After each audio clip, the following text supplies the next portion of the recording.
CashFlow Diary Podcast, episode 322.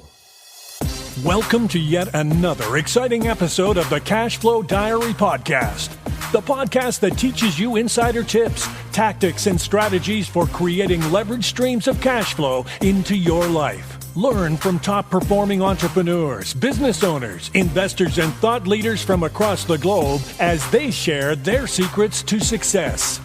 Like what you learn on this and other CashFlow Diary podcast episodes? Go to learninvestingnow.com and sign up to receive powerful tips and information that will help you succeed as an entrepreneur and investor. Now, here's your host, investor, entrepreneur, business owner, educator, speaker, author, and master facilitator of Robert Kiyosaki's cash flow game, Jay Massey. All right, ladies and gentlemen, welcome to another episode of the CashFlow Diary Podcast. I'm your host, Jay Massey, and I'm glad that you're here today because one of the things that I know is that when you go into business, it's exciting, it's fun, it's something that you want, you got this idea and you want to see it come to life and actually become of value to, hundreds, thousands, maybe even tens of thousands, dare I say millions. And what's interesting is that at some point, you also have to exit. I have a gentleman with me today who's managed to do that not once, but twice. He's been out there in the business world for quite some time. And most importantly, you probably actually have been into or around something that he has touched and you didn't even know it. What do I mean? I have with me today none other than Gary Hoover. And if you have ever been inside a Barnes & Noble, you could say he gave them the baby startup that was Bookstop that became what we know today. And he was responsible for selling that to them at a very important time, which I think is amazing. Also, I know for myself, it was interesting to find out that Hoovers.com, you may remember that site, and many of you who are in sales know that site. Well, he's the Hoover behind Hoovers. So it's pretty cool. And that he was able to sell over to Dun & Bradstreet for over $117 million. Here's the point. He knows how to start a business, but he also knows how to finish a business. And most importantly, he knows how to serve people, and he's here to help you and I today. Help me welcome none other than Mr. Gary Hoover. Gary, you there? Yeah, great. Good to talk to you, Jay. Thanks for having me. You are quite welcome, and I am definitely glad that you are here today because I know you have wisdom that will help many of us go out there and become bigger, better, badder investors, business owners, and serve more people. Now, this being your first time here, I tend to ask everybody the same question their first time. Are you ready? Absolutely. All right. So I tend to look at today's entrepreneurs a lot like yesterday's superheroes. So, Superman, you got Lone Ranger to some people. You've got all kinds of superheroes today, right? But I think entrepreneurs and superheroes have a ton of things in common. Chief among them, occasionally we get dressed up. And we go out there and we use our special abilities to serve customers and save them in various forms. But also like superheroes, if you think about Spider-Man for a second, before he was Spider-Man, he was just kind of taking some photos. And entrepreneurs are the same way. Before we go out there and accomplish great things in the world, we have to first realize that we have a superpower and choose to use it. The point is, we have an origin story. So the question to you is, before Bookstop, before Hoovers, before all of the individuals that you are now helping to get started into business, and before all the things that you are currently known for, my question to you is, who is Gary Hoover? Well, that's an interesting question, Jay. My story is that I grew up in a General Motors factory town, Anderson, Indiana, and it had a population of about 60,000 people, and it had 27,000 working at General Motors. And I was in the classroom, and the teachers were talking about leadership and management styles, presidents and colonels and generals and kings and queens and governors and all that. And, how do people make decisions? Why do people follow them? All those things. And I thought, well, this is cool. This is fascinating. And I'd hold up my hand and say, well, what can you tell me about General Motors? They're kind of the gorilla in the room, or whatever you want to call it. And they said, oh, they make Chevrolet, Pontiac, Buick, Olds, Cadillac, GMC truck. I said, no, I know that. we all know that. I said, who started it? Why did they start it? Are they smart people or stupid people? We may assume that people that run giant companies are smart, but we know from Wells Fargo and Enron and bunches of others that they aren't always very smart and may not really understand business. If you're old enough to remember the Enron scandals, those Right. people were MBAs from Harvard and Stanford, and they ended up committing suicide and dying in prison. The CEO did, and so I don't think they ever really understood business. And it was driving me nuts. Nobody could answer my questions. And I was in a newsstand with my family and discovered Fortune, the great business magazine, and their annual list of the 500 biggest U.S. companies, of which GM, General Motors, was the biggest. And I saw that list, the 500, and I said, wow, look at all this information. And these people are trying to answer the same questions I'm asking, those writers and editors at Fortune. And I ran to my parents and said, this is the coolest magazine I've ever seen. You got to get me a subscription. And they're like, oh, you weird kid. Why don't you go play basketball like a normal kid here in Indiana? And anyway, I got my subscription, and 2 months later, I entered the 7th grade. So I started subscribing to Fortune 53 years ago when I was 12 years old. For now, I guess it's 54 years in a row, I've grabbed the Fortune 500 and gone down through it.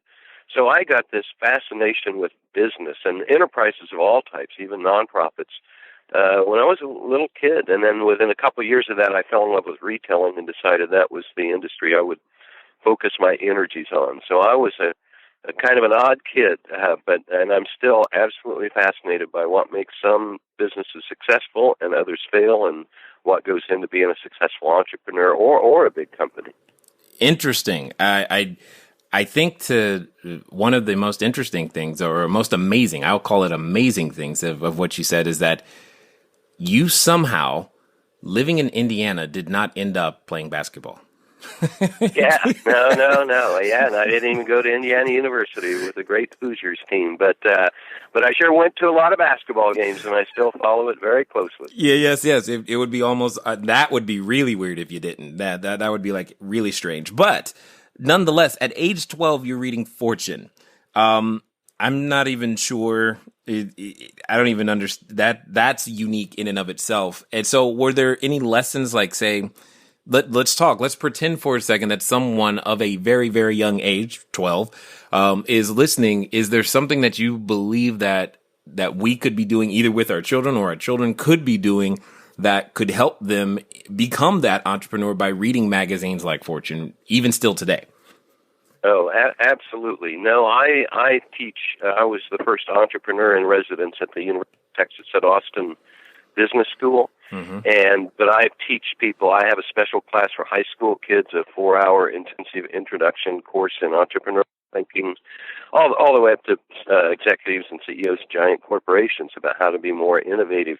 One thing I would say is to get people interested in these kind of things young. Overall, our school system just does an awful job of teaching economics and business. They don't get a whole lot of focus until people get to college in most cases. And if there was one thing I'd suggest, it's the best way to get inspired and to learn how it works is to study biography. Most people love studying other people, celebrities and all that. And so to take Made in America, the book by Sam Walton, mm-hmm. Or Grinding It Out, the Ray Kroc story, Howard Schultz, the Starbucks guy, his book, I think Pouring It Out, something like that. Anyway, and the thing is, a Fortune or Forbes or Economist, Wall Street Journal, if you read them right, all they are is like case studies. And people pay whatever, $250,000 to get an MBA at Harvard, and you go up there with a lot of other smart people and professors, and you study case studies. Well, Fortune magazine's a lot cheaper than that, and so much is available online. But go deeper, and I spent a lot of time studying the greats in history, learning from the George Westinghouse. I've been just now reading the biography of George Eastman, the guy that created Kodak and dominated the global photography industry for almost a century. And you realize, well, first of all, these people aren't normal people. When they start out, they're often very ambitious. They often have high ambition and high energy levels. They don't give up. They have this incredible persistence, but they're also human. They have foibles. None of them are perfect. And even when you study a Steve Jobs or Bill Gates. They're clearly exceptional individuals, but they weren't perfect, and not quite Spider-Man, can't quite climb buildings, although they may try. So I definitely think at any age people can get engaged with the stories of the great entrepreneurs and innovators, Thomas Edison, or up more through the present. What's interesting about what you've said is that I found myself after, starting on my own entrepreneurial journey, that suddenly history actually became something I cared about. Because I remember in high school, it was by far my worst subject, by really bad. And yet now when I go, I'll find myself watching the History Channel or, yes, like you said, delving into the books of entrepreneurs of past and understanding and trying to understand their motivations and listening and trying to learn the lessons. I find it very interesting, though, that you said that you were a professor at a university, but yet you're saying that the school system did a horrible job of economics and business. Can you expound upon that a little bit? Yeah. And I was the entrepreneur in residence, so I was really kind of a guidance counselor. Okay, sure. To people that want to start businesses. But I also have guest lectured, and I teach my own courses. I have a little Hoover Academy here in Austin. But that's at the college level where I was engaged with the University of Texas. And, you can get all the business education you want in MBA programs and undergraduate business programs, although I would say that in general, they tend to create carpenters when we need architects. A lot of the higher level business education like that is so focused on how to do things, how to do great spreadsheets, how to do, information management. And they don't really talk about why, or you aren't going to sit in many MBA classes and talk about the soul of the entrepreneur and the emotional roller coaster that doing startups is. And when I teach classes, I always kind of hope or think that maybe 15 to 20% of people take them will decide not to become entrepreneurs, because I'm very realistic about the bad parts of it, and not everybody's cut out to be an entrepreneur. But when I talk about the education system failing, I'm really talking prior to college. And, people, how do I say it nicely? I look at the current election system, 75% of what we hear from both parties is economic nonsense. Right. I was blessed to. I had 4 economics professors in college that later won Nobel Prizes. Wow. I went to the University of Chicago and studied under Milton Friedman and all these guys. And it isn't rocket science, It can be taught. But the average high school graduate knows a lot more about global warming than they know about a profit and loss statement. You said a mouthful right there. What, there's so many things that I now want to ask, but for those that may not be familiar with, and I'm going to assume that there's a number of them, and I'm going to ask you to do something that's definitely not fair to the man, but I would love for you, having been there, to be able to try to explain, if you will, who Milton Friedman is and why his ideas are important. Oh, yeah.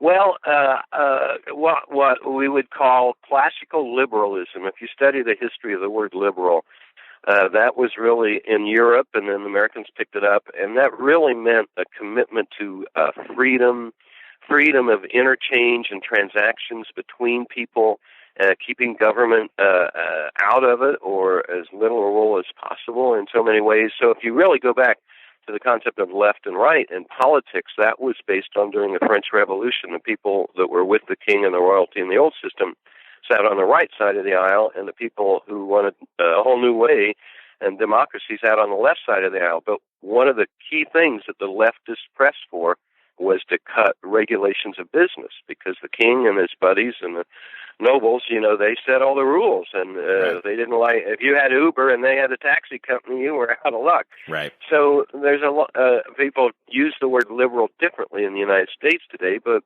what it really means is really a faith in the marketplace, letting people make free, voluntary decisions. And of that, the two greatest economists who developed the theories, it's called the Austrian school, usually. were a guy named Friedrich Hayek and Ludwig von Mises, and I met old von Mises in his 80s. And then Friedman came along. He was born in like 1912, and he died in he was in his 90s. I had dinner with he and his wife when they were in their 90s. I had him in class when I was in my 20s, in undergraduate and college. But he really was one of the primary spokespeople, if not the top spokesperson for free market capitalism. And he did a wonderful TV series for PBS around 1980 called Free to Choose. And you can go to freetochoose.net and order the videos. But that's still, I meet people all the time who say that changed their lives. Because if you either read the book, Free to Choose, or look at those videos, you'll really understand what real capitalism, which is not crony capitalism, which we see so much of today, but real, true free markets, how wonderful and powerful they are, and how they're the reason that that we're so wealthy on a relative basis. That the prosperity of Europe and Japan and most of all the United States, the degree to which true free markets and capitalism have really lifted billions of people out of poverty and continue to do so in India and China today. Now that they've given up on their false gods of in part, communism and socialism. It's rarely black and white. There's a lot of gray there, but it's very complex. But Deng, D-E-N-G, the guy who turned China into a capitalist place, amazing what he did and the billions of people that have been helped by it. And he's long dead now, but his effects are still going. I've blogged about that on my website, Hoover's World, about what a great leader he was and the courage it took to allow the Chinese people to be more free. They still have a ways to go. Right. Indeed. Now, there's something that you mentioned that only because you're mentioning it, I'm going to have to go down here because I want to make sure that everyone who's listening follows why these things are incredibly important, how they affect us as an entrepreneur today, whether we're doing real estate, whether we're trying, we've got a new idea for just a way to make spoons. It doesn't really, really matter. But could you expound a bit on, just because some people may not fully understand the challenge that could be presented to itself, that is presented to the United States economy for sure, when we start talking about things like crony capitalism and how that can be a challenge for progress? Yeah, Jay, when I look at entrepreneurs, ultimately entrepreneurs prevail. I mean, the successful ones, and of course, it's a struggle, and the odds are against you. If you want the odds in your favor, you may be better off going to work for the man or for a big company, which is great too. We need a lot better leaders at big companies too. But I find overall, entrepreneurs, part of entrepreneurship is being adaptable. And so, because I've been to 45 countries teaching entrepreneurship and entrepreneurs. And I go to these countries not nearly as wealthy as the United States, and the regulations and the issues and the corruption they have to deal with, we can't even imagine in the United States. And yet I meet people all over the world, and they just press on. They have their idea. Sometimes it takes years, 2 years to start a new company in some countries, whereas in Dubai, I believe it's either 24 or 48 hours to go through all the paperwork to create a company. And there are lots of things you can't imagine, like I think it's in Brazil, if you lay off somebody or fire somebody, you have to pay them like 1 or 2 years' wages. So it's harder to start a company because you can't crank it down. And that's part of entrepreneurship too. You should be able to close up and give up. I hate doing that, and I hope it doesn't happen to you, our listeners. But, and so when we look at the United States, even though a lot of the regulations drive me nuts, there's a huge amount of stupidity, we're still in relatively good shape. But anything we could do to have less regulation, to give the Ubers and Airbnbs of the world more freedom, and let people make up their own minds, the stronger and better off we'll all be, and the richer as a society in every regard. So I still promote that. But because I've heard some entrepreneurs and small business owners say, I can't handle these regulations anymore. I'm giving up. And right next to him, down the road, there's going to be another entrepreneur in the same industry that says, well, I don't care how evil they are, I'm not giving up, and they're the ones that are going to persist. So I would never use it as an excuse to duck out, but boy, it can give you headaches. And in the real estate business, certainly I have a lot of friends in commercial real estate, and here Austin is a very regulated city. You go 20 miles outside the city, and it's far less regulated than the rest of Texas, Right. But man, the nightmares I hear about the city officers giving you 6 different answers that are opposites about what your building has to be like, and then it'll take us a year and a half to review that plan, or it's just nuts. And it's one reason housing is high in Austin, but you go to a city like Chicago with huge regulations on housing construction, and even if the land is free, you can't build an affordable house in a lot of those places, like the city of Chicago, which city I really love, but I wish it was easier for people to afford houses when you have almost free land in some of those really rough parts of that city. Well, and you're touching on a number of things, because oftentimes people ask me, like me personally, I because a business is built on systems, we choose to deploy our systems in various locations throughout the United States. Chief among them, I live in California, but I choose to do business in mostly other states, simply because doing so in California is just more expensive to provide the exact same type and quality of service as it would be, say, in a state like Georgia or Tennessee or Colorado or almost any other state that's not New York, Hawaii, Connecticut, Maryland, D.C.,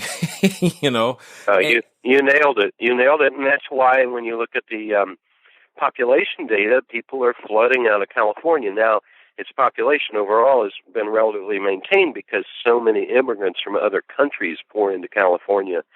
But as far as the domestic population, and Illinois is just bleeding people, and even the big universities are losing their professors because the state is so screwed up financially and the tax thing and pensions.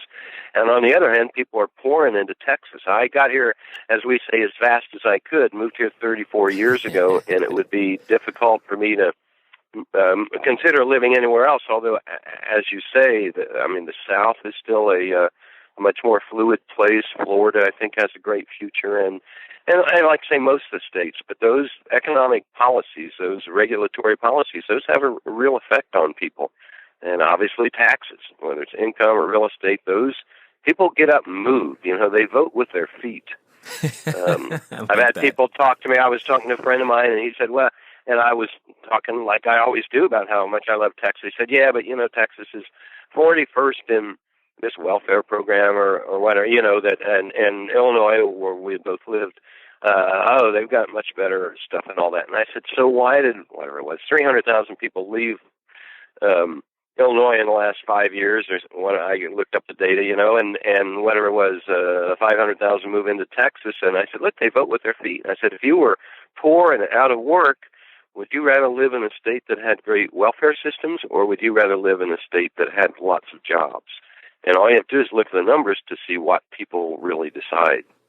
Yes, and for everyone listening, this is why I've always constantly said, for those of you looking to do the long-term real estate, you are ultimately a job chaser. Find the things that create the jobs that cannot just be outsourced, but that can't be offshored, especially if you are trying to invest inside the United States. Texas has done a great job at doing so, and that's why you hear a lot about it. So with that being said, we're bringing up a whole bunch of the things. We probably just made somebody say, you know what, this entrepreneurship thing is for the bag. It's for the birds. I'm done.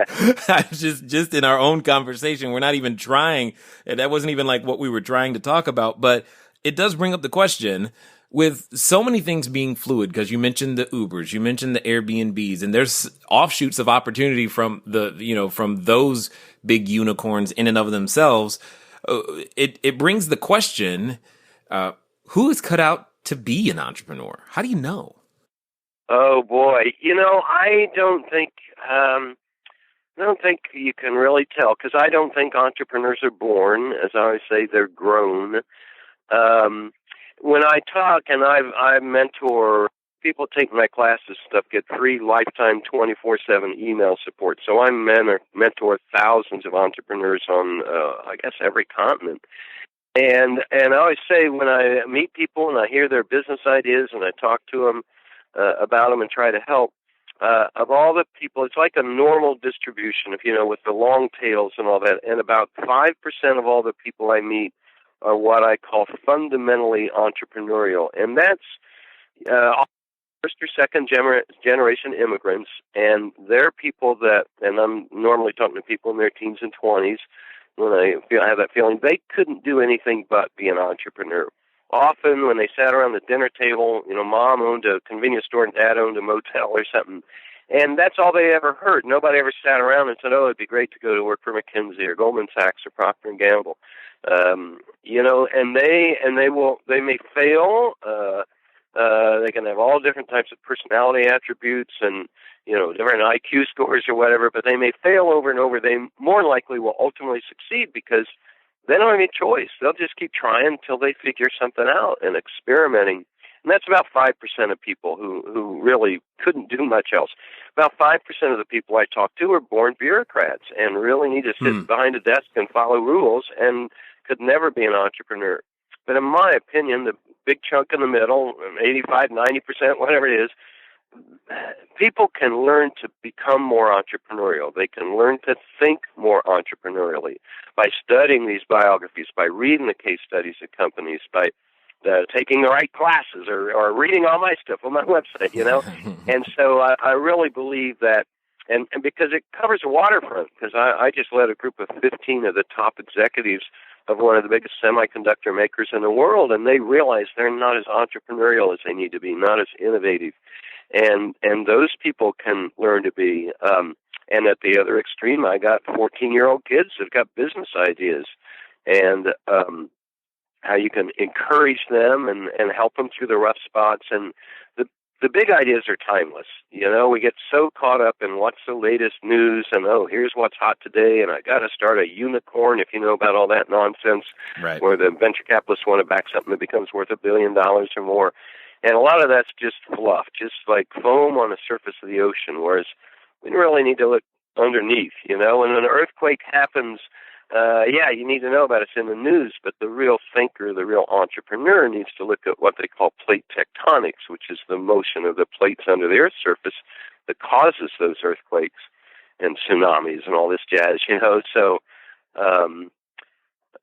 no, I think the vast majority of people can become more entrepreneurial and free up their thinking and learn how to become innovators.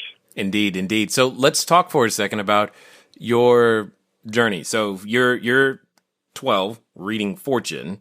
How do we go from that to Bookstop and then to Hoover's? How does that work? Something important to understand is that where you start in business isn't necessarily where you stay. You should grow. You'll never out-earn your personal growth, and personal growth is part of the process. So whether that means today you're a solopreneur and then tomorrow you've got your first person on board, or you're working right now and your company's at the 40, 50, hundreds mark, whatever. The point is, it's a reflection of your growth. It should be something we're all striving for, and hopefully you hear that in what today's guest is sharing and saying to you. One of the ways that we grow is through adversity. If you want to get an understanding of some of the adversity that has been overcome by entrepreneurs like myself, feel free to pick up a copy of my book, CashFlow Diary, 10 Steps to Creating Wealth in Any Economy. Consume Chapter 1 in its entirety, and you might feel a little bit better about some of the things that you are going through right now in order to overcome and become the hope you want to see. So with that being said, just go over to CashFlowDiary.com/free book. Again, CashFlowDiary.com/free book, name and email, and we'll get you fixed right on up. Now, let's get back to Gary. Yeah. You know, the big thing there was that by I think, 8th grade, whatever that would have been, 13 or 14, I guess, something. My term paper for some class was the life story of Marshall Field, who was the greatest merchant, big department store company in Chicago. And I just became fascinated by retailing. It's a very visceral, you can touch it. I'm talking bricks and mortar retailing when I was going through that stage. Has a huge effect on humans' lives. I mean, of all the things we do, you can go all over the world, and everybody goes to bodegas or convenience stores, or and most people go to Walmarts and Costco's and Macy's and all the way from Nordstrom's down to Family Dollar and Goodwill stores. But retailing and restaurants, hotels, human service businesses. And I started studying all the biographies of the greats. And I love architecture because that's a big part of retailing and store design.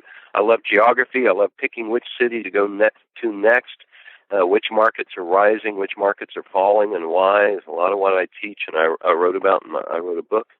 And so retailing just seems, and I love all that stuff. I mean, I define a merchant as someone who loves the merchandise and loves the customers. And when you build a great retail company like some of the ones of the past, Radio Shack, which is now almost gone, unfortunately, but right. Toys R Us, 7-Eleven,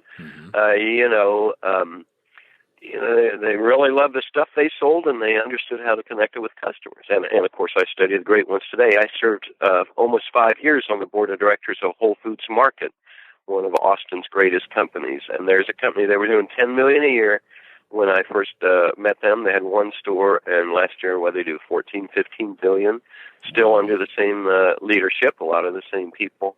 So I fell in love with retailing, and then I decided, well, I've got to learn how to do it, So I read everything I could. At 14, 15, I'm dropping in every retail store, Sears and Penny and Kmart, and I ask them to meet the manager. I go into independent stores and ask to meet the owner, interview them. Studied economics at the University of Chicago, worked 2 years on Wall Street as a stock analyst covering retailing. So there I am, 22 years old, and I fly all over the country and meet the CEOs of all these retailers and ask them what I thought were hard questions and learn more. And then I realized I had to really get my hands dirty and really understand the industry, because I also saw that a lot of people on Wall Street don't deeply understand it. So I got a Greyhound bus pass. It was before cheap airfares, and set up 13 interviews with department stores around the U.S. to become a buyer, the people that pick the merchandise, because that's really the guts. In many ways, everybody's important, but that's critically important to a retailer like a big department store. And back then, this is the 1970s, the department stores were the best place to learn. The company that's now called Macy's was called Federated Department Stores, and that's where I went to work as a buyer in their Dallas operation. And there I learned from some of the best people you ever could. And after a couple of years of that, I got hired away by a competitor, the May Department Stores Company, which owned the May Company in Southern California, a huge operation there. Yeah. I spent 5 years there, and I made sure that I learned real estate, retail real estate, because I didn't know that. I had already learned merchandising at Federated. I'd learned advertising. I'd learned financial analysis on Wall Street. But I made sure and learned all the major skills that I thought I needed to create a retail chain. And I've written in my book, and I talk at great length about how I dreamed up the idea of Bookstop. I can talk about that now if you want. But by all means. And that's what I did.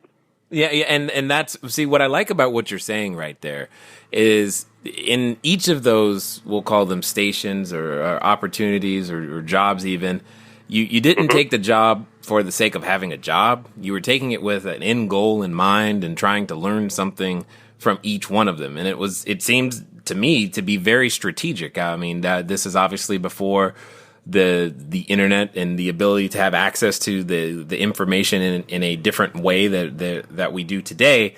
So it sounded like you had a master plan at a very young age. Would that be accurate?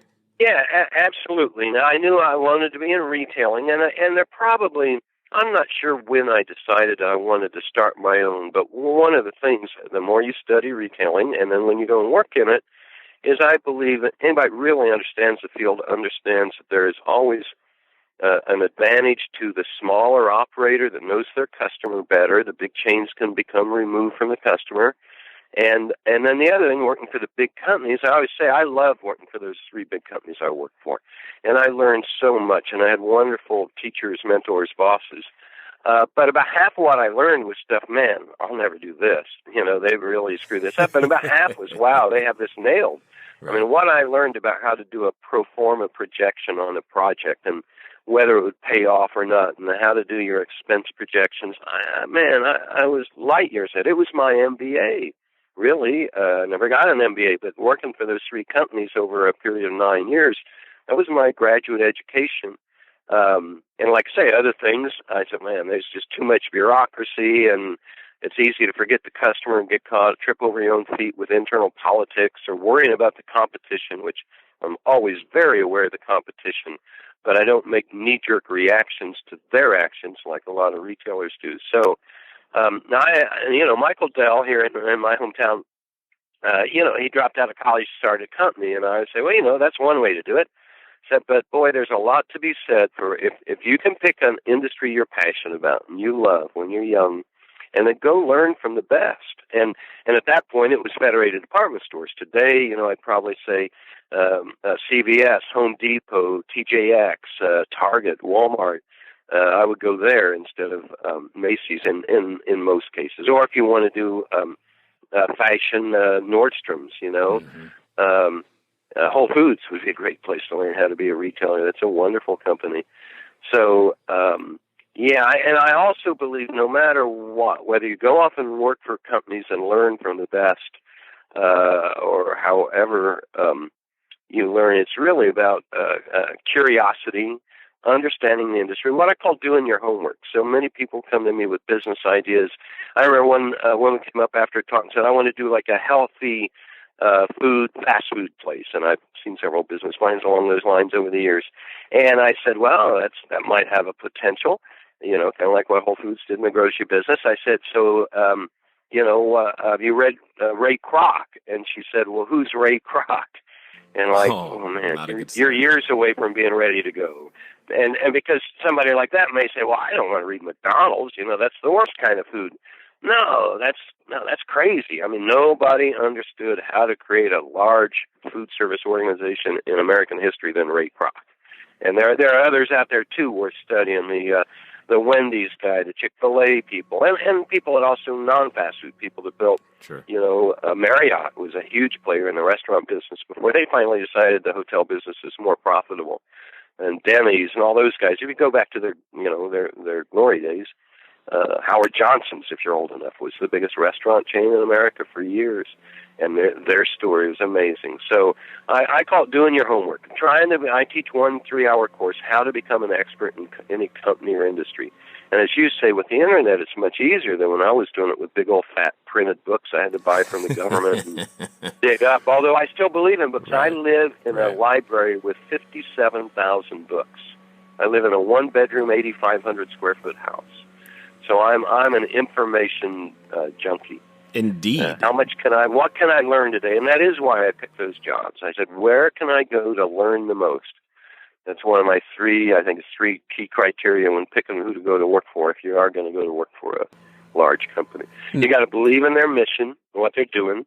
You can't be a person that comes away, well, the company really sucks, and I hate everything they do, but they pay me well. I mean, you don't want to be that person. You want to find somebody you believe in. You want to try to find some place where you have some sort of chemistry with the person you're going to work for. Although in a big company, they can, get a promotion 2 weeks after you start and you got a new boss. But then where can you learn the most? Every night, ask yourself, what have I learned today? Got it. Now, you do realize, I don't know if you said Anderson, Indiana had a population of like 60,000. You almost have a book for each person at this moment. Oh yeah. I bet you. I think if I keep buying books, when I die, I'll have a bigger library than the Anderson Public Library. Yeah. Oh no. It's way too many books. It's crazy. That's on awesome. Every subject imaginable. I can only imagine at this point. Now, you mentioned a couple of things in a couple of places that you've been. Talk for a second, because there's a number of people I know who, maybe they found themselves in a position and they have entrepreneurial aspirations. However, developing the courage to actually leave the familiar behind is a challenge, but yet you did it. So where do you think that courage came from? No, for me, I really believe it came from the confidence from doing the research. When I dreamed up Bookstop, the big bookstore chains were B. Dalton and Walden Books, and they averaged around $500,000 per year in revenue per store. B. Dalton ran higher numbers than Walden Books, but say $500,000. And the idea of the superstore, specialty store in one category, big selection, low prices, well, that was pioneered by Charles Lazarus with Toys R Us. Came out of the Washington, D.C. area in the late 50s, and then he headquartered in New Jersey. But there was no Home Depot, there was no Staples, there was no Bed Bath & Beyond, And I saw that concept, and I said, man, if that works in toys, that ought to work in books. And nobody believed me. I couldn't convince the venture capitalists or anything. But from the time I decided that was a great idea till I had the courage to go out and raise the money, convince people to move to Austin. I moved to Austin from St. Louis at that time. It was 7 years. So I did 7 years of homework and research. By the time I'm 5 or 6 years into the 7 years, man, I had my numbers nailed. I said, look, here's the baby boom. Here's how they're going to age. We know that. We know that they're going to have kids, and we know they're the best educated generation in American history so far. The odds they'll be lifelong readers.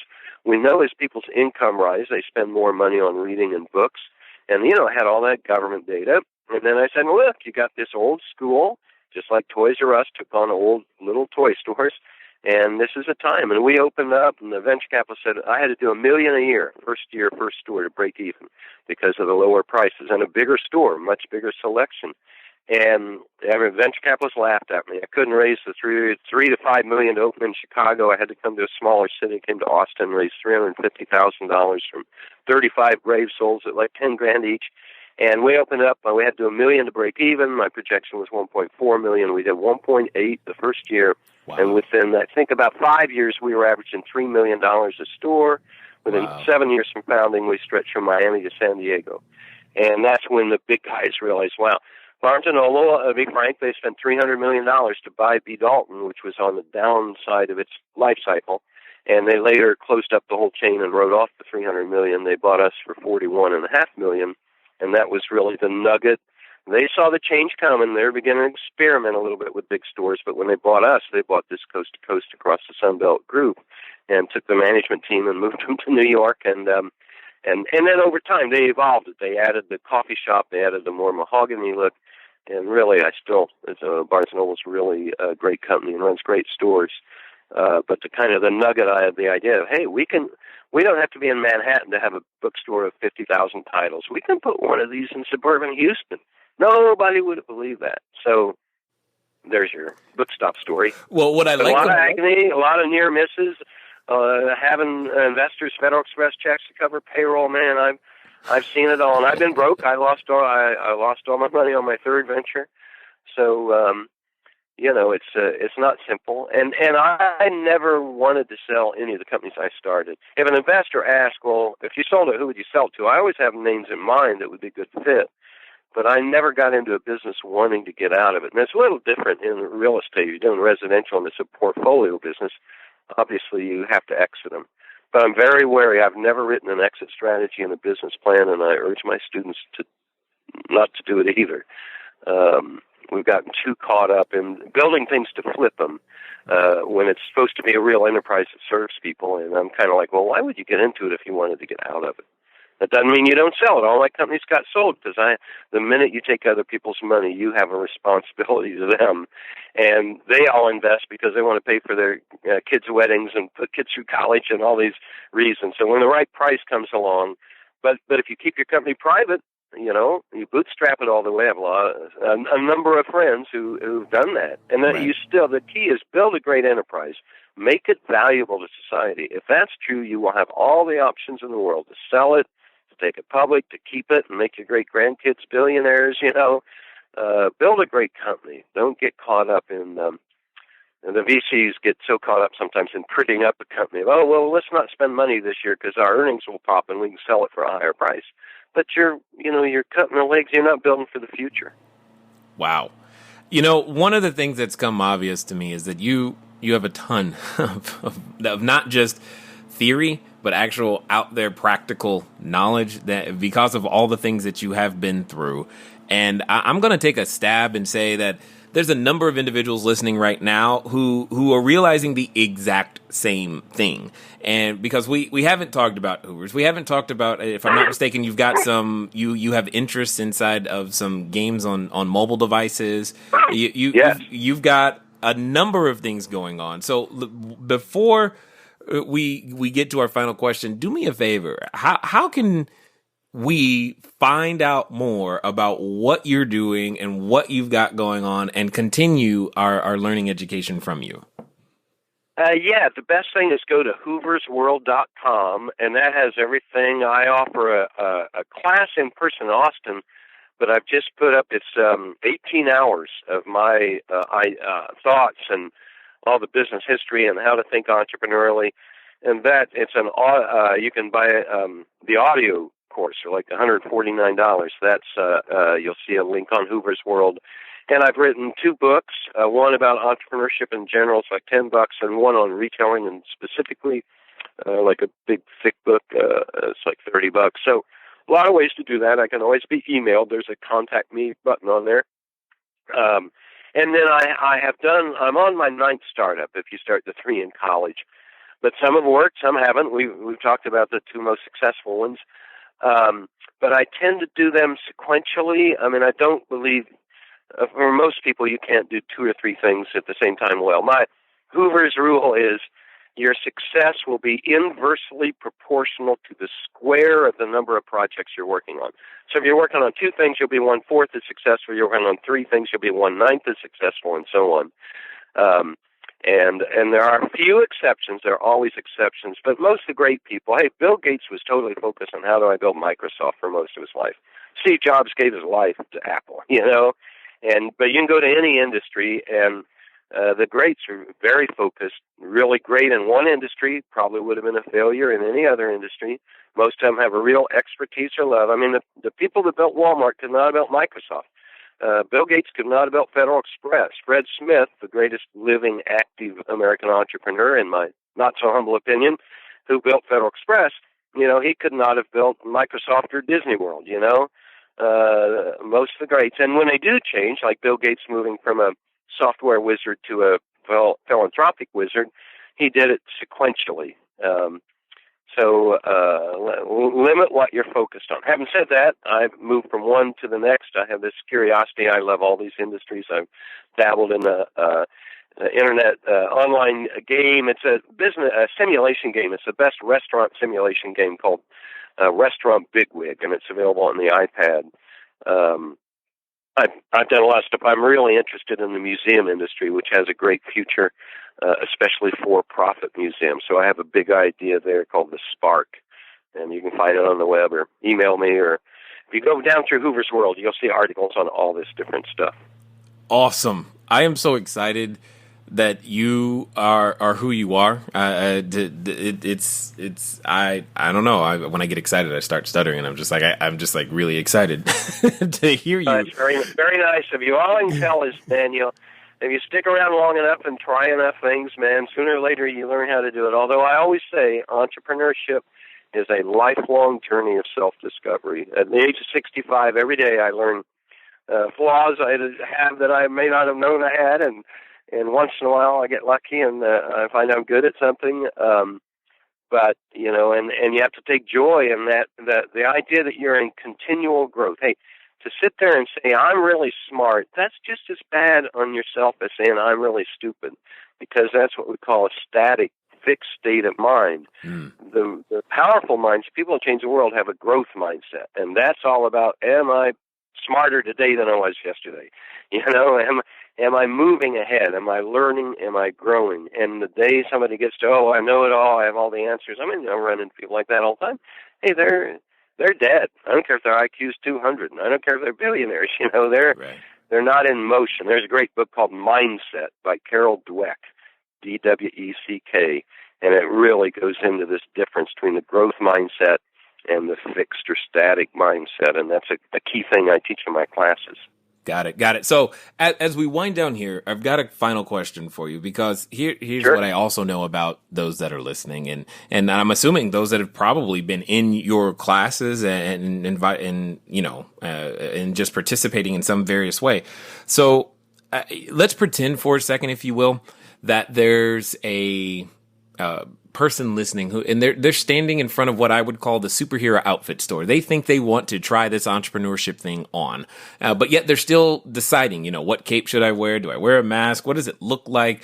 And, they're excited about that, but at the same time, in the back of their mind, they have that voice. And I know it's a voice you have dealt with. It's that voice that comes up anytime we as humans try to step into a place that's bigger than our present place, becoming more, offering more value. It says things like, who are you to do those great things? And for some people, they're actually related to that voice. So my question to you is, if you knew beyond a shadow of a doubt that the individual listening would actually follow through on the advice that you would share with them, and they would do so in the next 24 to 48 hours, what would you suggest that they do? Oh, boy. I'm so focused on the specifics, what industry you're in and what stage are you at? Because, it's an evolution of, I got this idea. To go talk to a bunch of people. Do you think they'll like this idea? You've got to convince yourself that you're really passionate about it, and you're really going to have the persistence to stick to it in this. And that's one reason when people do stuff just to get rich, that usually isn't strong enough. It really takes for most people, a higher goal, or, man, I'm going to change the world with Uber. And that doesn't mean they don't want to get rich too, but so are you passionate about it? And then are people really going to love it? And that gets really tricky. Some things, you can go out and talk to 100 customers. If you have a very specific thing, like, this will help gas stations, this new software, whatever it is. And then you go talk to 100 gas stations. That's great. They call it market validation. But on the other hand, as Henry Ford is reported to have said, but apparently never said, but I think the logic fits with him, is he said, if I'd asked my customers what they wanted, I would have given them a faster horse. Nobody on earth sat around and said, I can't live another day without Federal Express. Nobody on earth sat around and said, I can't live another day without an iPad. Nobody on earth sat around and said, I can't live another day without a giant bookstore. I'm doing fine with B. Dalton and Walden books. So the bolder the idea, the harder it is to ask people. But then you have to kind of interpolate or extrapolate or whatever. So, like, I knew they loved Toys R Us, and books aren't that much different from toys in terms of the nature of the product and the size and the price points. And I said, I bet if they love Toys R Us, which was a huge success already by the time I was doing my research, they're going to like Bookstop, And so it takes work. And then my next question is anyone else doing it? Because the last thing you want to do is be redundant. And I see so many business plans, I say, is anybody doing it? I don't think so. Well, they haven't done their research. 10 seconds later, I'm on my tablet, my Samsung tablet, one that doesn't explode though, and I'm like, wait a minute, here's 5 companies to do. Oh, well, their website's green and mine's going to be orange or whatever. And no, if you can't really bring something new to the party, a true innovation, or do it in a different way, now maybe you find out, they're doing it, but they're only doing it in Thailand. Nobody's doing it in the United States. So that's good news. So maybe you can learn from the one in Thailand, But working through all that, because a lot of people start out with, where can I make the most money? And you can't really know that. Most of these great ideas, I talked to the people that built Home Depot once, or heard a talk, and when they opened, they thought Atlanta, where they came out of, could hold, I think it was 4 Home Depots, all their studies, and I don't know what Atlanta's got now, maybe 40 of them. Almost all great ideas turn out to be far bigger potential than even the dreamer thought they were. I don't know what the Whole Foods people would have expected. I knew it could be a national chain. I knew they were bright. They weren't perfect, but they were learning and studying, and they're obsessed. They're health food nuts. They're obsessed with natural and organic foods, and have been since they were teenagers. So I knew they could get big, but man, I don't think I would have bet on $15 billion. Right. And doing that research, that gives you that confidence to move ahead. So learn, man. Google deep. I tell people, okay, you think you want to be in this industry, so go Google for like 3 or 4 hours, and go into page 10 of Google and look at every trade association, every trade publication website. Go to the industry convention.